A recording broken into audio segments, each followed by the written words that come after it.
प्रमोद महाजन की हत्या के पीछे थी साजिश।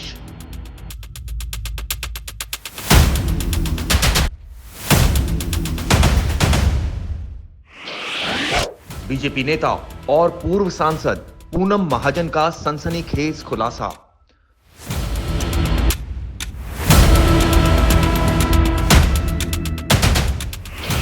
पूनम महाजन ने जांच की मांग की।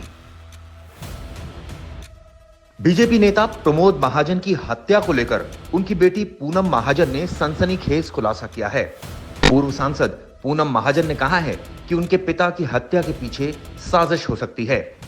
आपको बता दें कि 2006 में बीजेपी नेता प्रमोद महाजन की हत्या हुई थी। करीब 18 सालों के बाद अब पूनम महाजन ने इस हत्याकांड पर अपना मुंह खोला है। पूर्व बीजेपी सांसद पूनम महाजन ने पूरी घटना की जांच की मांग की है। एक्सक्लूसिव बातचीत में उन्होंने कहा कि केंद्र और राज्य में उनकी पार्टी की सरकार है। वो गृह मंत्री अमित शाह और महाराष्ट्र के उप मुख्यमंत्री देवेंद्र फडणवीस को पत्र लिखेंगी कि इस केस की विस्तृत जांच हो। काहीतरी कारण आहे, त्याला राजकीय म्हटले नाही कधी, त्याच्या मागे काहीतरी असं मोठं कारण आहे की ते षडयंत्र हिशोबाने तसं दिसतं। आणि मी गेले 2 वर्षापासून फार प्रखरतेने बोलते। पण तुम्हाला असं वाटतं की त्याचं प्रॉपर इन्व्हेस्टिगेशन झालं नाही असं वाटतं तुम्हाला? नाही, मी पत्र लिहिणार आहे। मी आदरणीय महाराष्ट्राचे गृहमंत्री आणि राष्ट्राचे गृहमंत्री म्हणजे दोघांनाही मी पत्र लिहिणार आहे की let's look into this again. कारण की आता मी त्या परिस्थितीत आहे बघा, जेव्हा मी हे 2007-8 ला बोलत होते तेव्हा मला माहित नाही, कारण की सत्ताही आपली नव्हती आणि मे बी मला सिरियसली घेतलं गेलं नव्हतं। आज मी त्या परिस्थितीत आहे की मी हा प्रश्न विचारू शकते। सवाल ये उठता है कि इतने सालों के बाद अब पूनम महाजन को ऐसा क्यों लगता है? ऐसा कौन सा सबूत उनके पास है जिससे वो इस तरह के आरोप लगा रही हैं? 22 अप्रैल 2006 को सुबह करीब 7:30 बजे मुंबई के वर्ली स्थित गोदावरी अपार्टमेंट के अपने घर के ड्राइंग रूम में प्रमोद महाजन बैठे थे।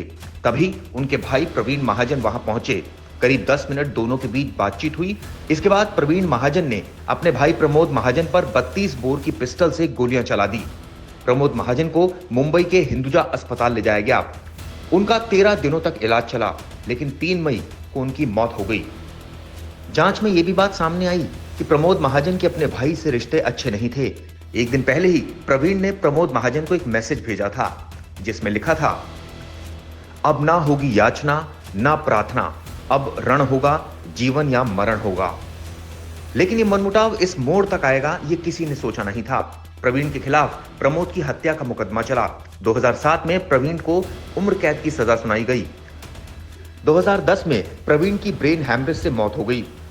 साल 2009 में प्रवीण महाजन ने नासिक जेल में किताब लिखी थी जिसका नाम था माझा एल्बम, यानी मेरी एल्बम। प्रवीण महाजन ने इसमें दावा किया था कि यह सब कैसे हुआ और किसने किया ये लोग कभी नहीं जान पाएंगे।